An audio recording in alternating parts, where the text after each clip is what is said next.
Have you ever said yes when every fiber of your being screamed no?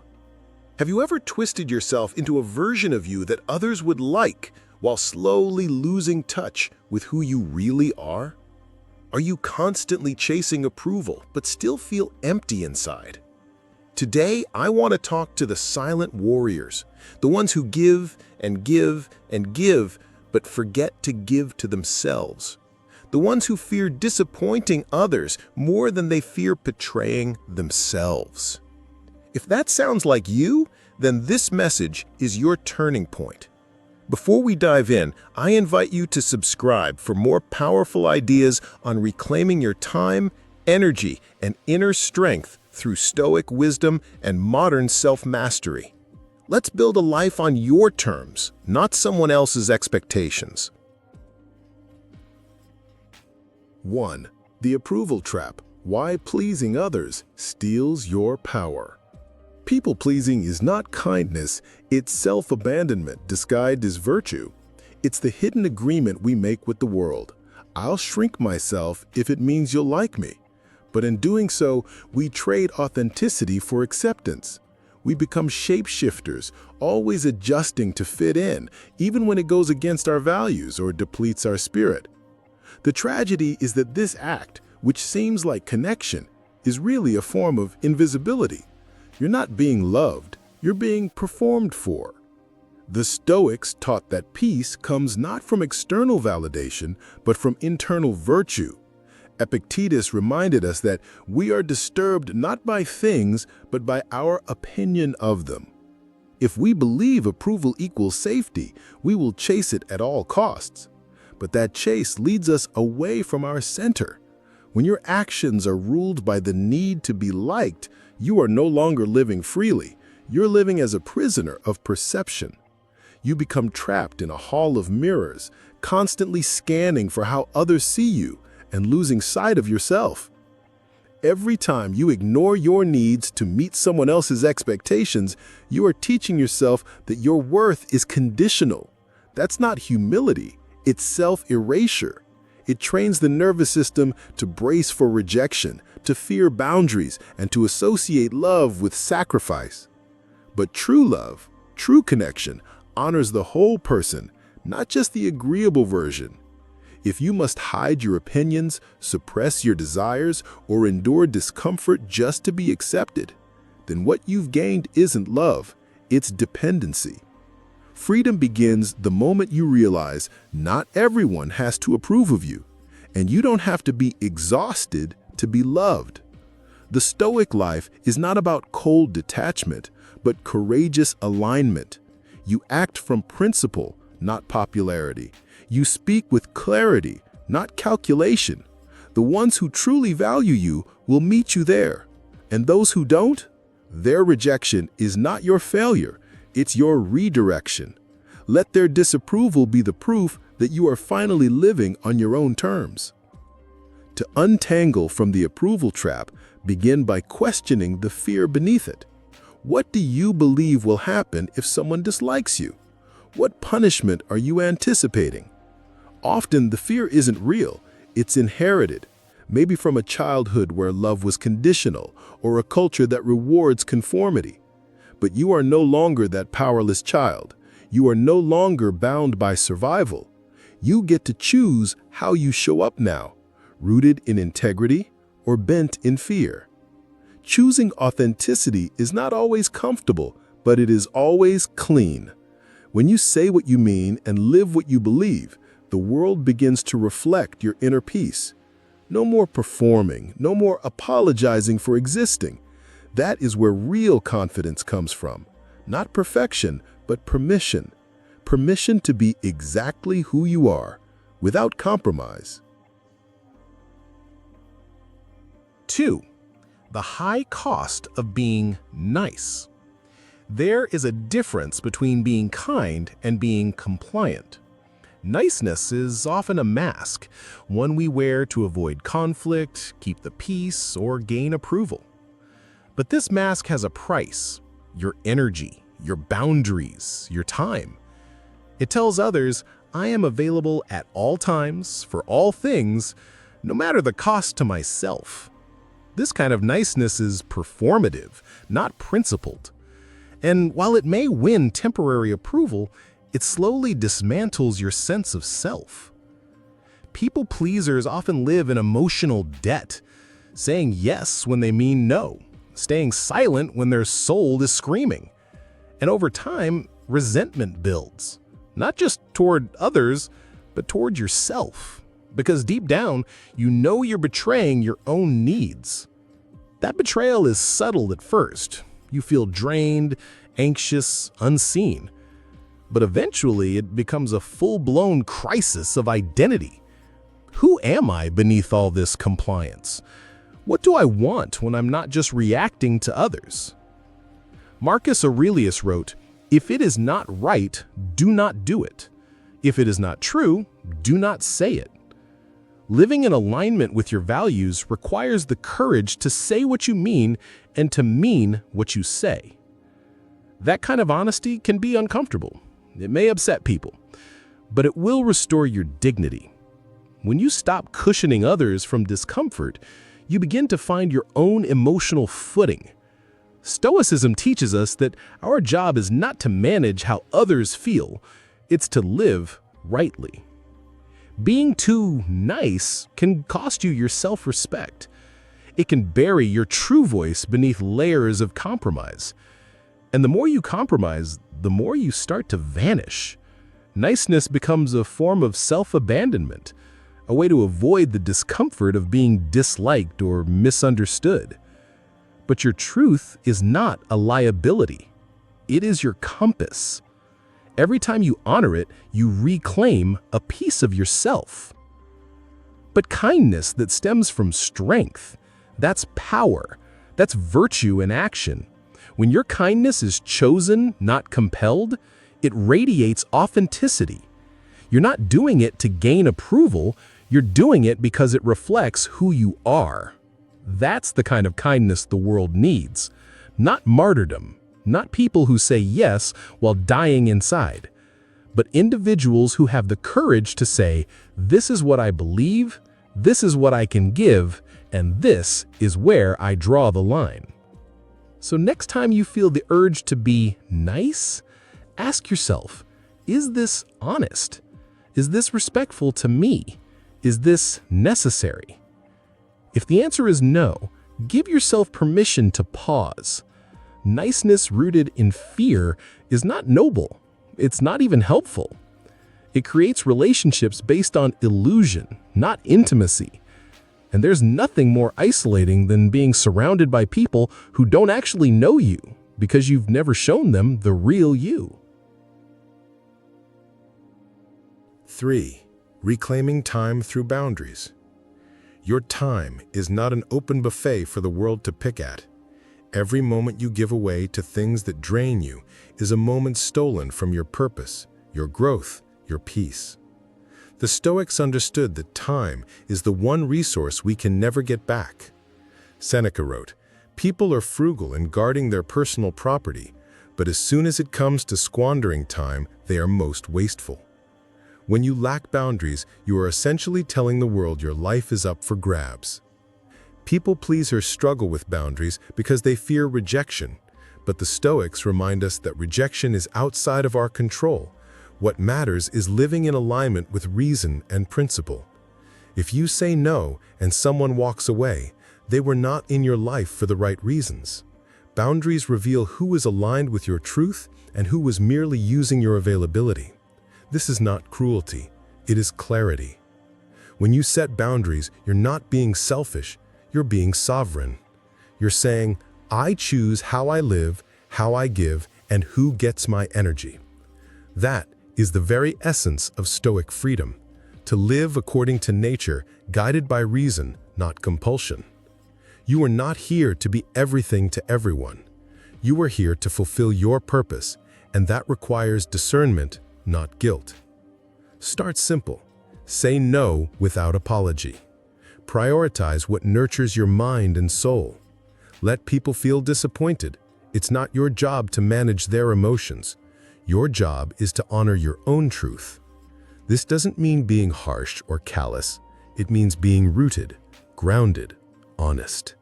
You don't have to explain your every boundary to be valid. You don't need a committee's approval to reclaim your time. Boundaries are not walls, but invitations to deeper connection. They say, this is how I can show up well. This is how I can love you without losing me.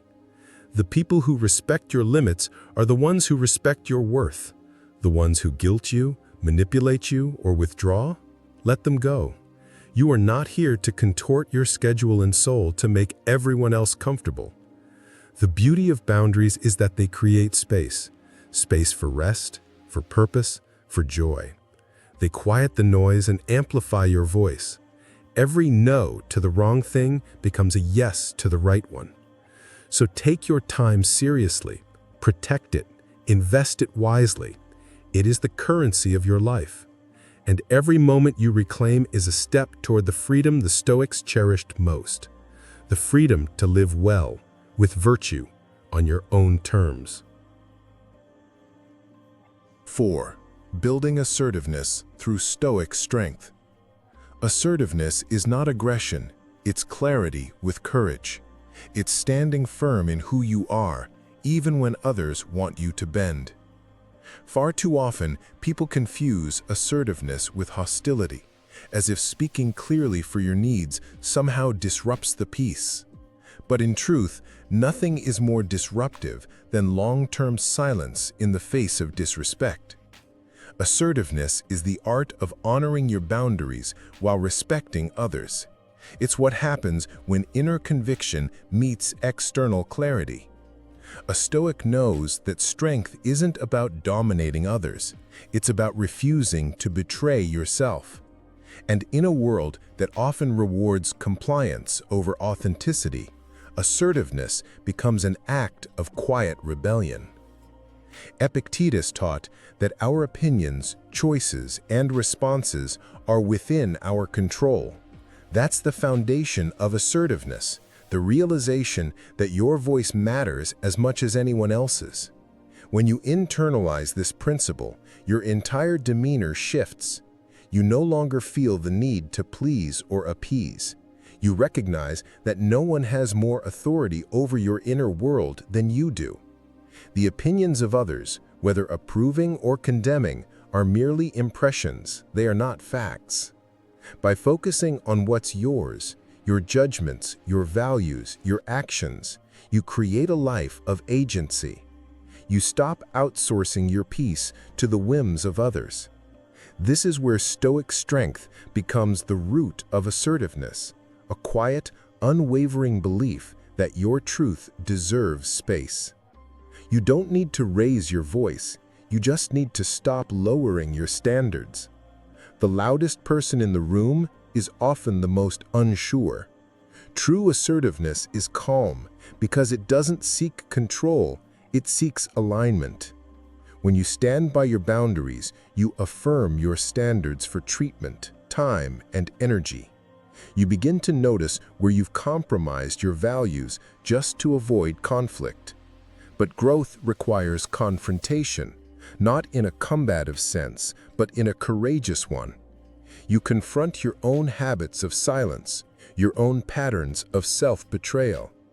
And each time you say no to what diminishes you, you say yes to the version of yourself you're becoming. Assertiveness means speaking your truth with respect and calm. It means owning your decisions even when they make others uncomfortable. Because being true to yourself is more important than being agreeable. You cannot live fully if you're always managing how others feel about your truth. Assertiveness is not about convincing others. It's about being consistent with your principles. You don't need permission to be yourself. And yet many people wait a lifetime to feel allowed to stand their ground. The Stoic answer is simple: allow yourself. Speak with honor, listen with openness, but don't abandon your truth for the sake of temporary peace. There will be moments when standing firm makes others uneasy. Let it. Their discomfort is not your failure. It's often the beginning of your freedom. To live assertively is to live without apology for your existence. It's choosing dignity over approval and truth over comfort. When you adopt this mindset, your relationships begin to shift. You attract people who respect boundaries and repel those who exploit passivity. This isn't selfish, it's selective. And being selective is a form of self-respect. The Stoics remind us that life is short. Every moment you spend tiptoeing around your truth is a moment stolen from your integrity. So practice speaking calmly, decisively, and with presence. The more you do it, the less frightening it becomes. Because real strength isn't just surviving storms, it's learning how to speak even when your voice shakes. 5. From approval addiction to inner authority. Approval addiction is a silent epidemic. We crave likes, praise, and validation as if they were oxygen. But when you rely on others to define your worth, you live in constant anxiety.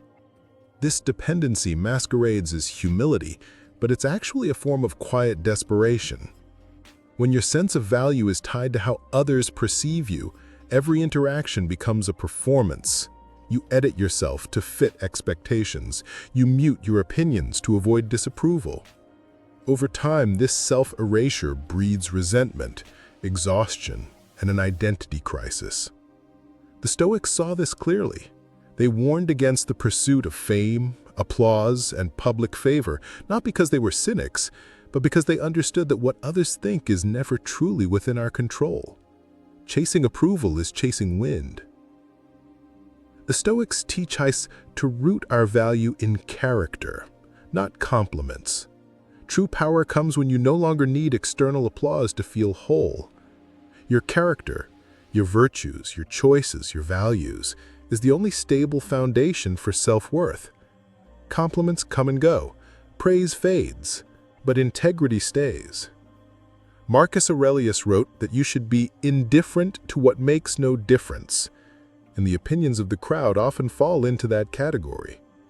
To live by your principles, even when no one is watching or applauding, is to reclaim your freedom. And paradoxically, the less you crave approval, the more authentic respect you attract. People may admire your strength, but more importantly, you will admire it yourself. Break the cycle. Stop performing for approval. Start living with integrity. When your self-worth is anchored within, you no longer chase love, you attract it. This shift isn't instant, it's a practice. Begin by noticing when you alter yourself for validation. Catch the moment you over-explain to seem agreeable or exaggerate to sound impressive. Ask, who am I trying to impress and why? That awareness is the first crack in the armor of approval addiction. From there, choose honesty over image. Choose presence over performance. The more you act from inner alignment, the less you need external reassurance. Approval becomes a bonus, not a lifeline. And in that space, love finds you, not for who you pretend to be, but for who you truly are. Choosing yourself doesn't make you arrogant, it makes you responsible. You were not born to be everyone's solution, you were born to be yourself, unapologetically and wholeheartedly. Many fear that prioritizing their truth will make them selfish, but there's a difference between selfishness and self-respect. The former takes from others, the latter refuses to be taken from. Choosing yourself means taking responsibility for your needs, your boundaries, and your truth. It means realizing that your value doesn't increase when others like you, it's inherent. This is not arrogance, it is adulthood, it is moral clarity, and it is freedom. You're not here to contort yourself into someone else's idea of enough. You're here to embody your full self, even if it disrupts someone else's comfort. When you no longer need to be chosen, you choose more wisely. And that is the beginning of inner authority. The Stoic path leads you back to yourself, not the self who conforms, but the self who creates. Approval addiction keeps you in survival mode, scanning for cues of acceptance. Inner authority brings you back to creation mode, where you decide your path, your pace, and your priorities. This is where joy lives, not in applause, but in alignment. You no longer become a mirror for others' expectations. You become a lighthouse for your own values. And that light, once lit, doesn't need permission to shine. You can't live a full life if you're constantly trying to fit into other people's molds. The world doesn't need more pleasers. It needs more people rooted in truth. Make today the day you stop waiting for permission. Stop living for applause. Start living for alignment. Your energy is sacred. Your time is limited. Use them wisely. Reclaim your voice, reclaim your power, and most importantly, reclaim your life. If this message spoke to something deep inside you, subscribe now. We're on a journey of real growth, unshakable self-worth, and fearless authenticity. The kind of transformation that begins when you finally say, "No more. I choose me."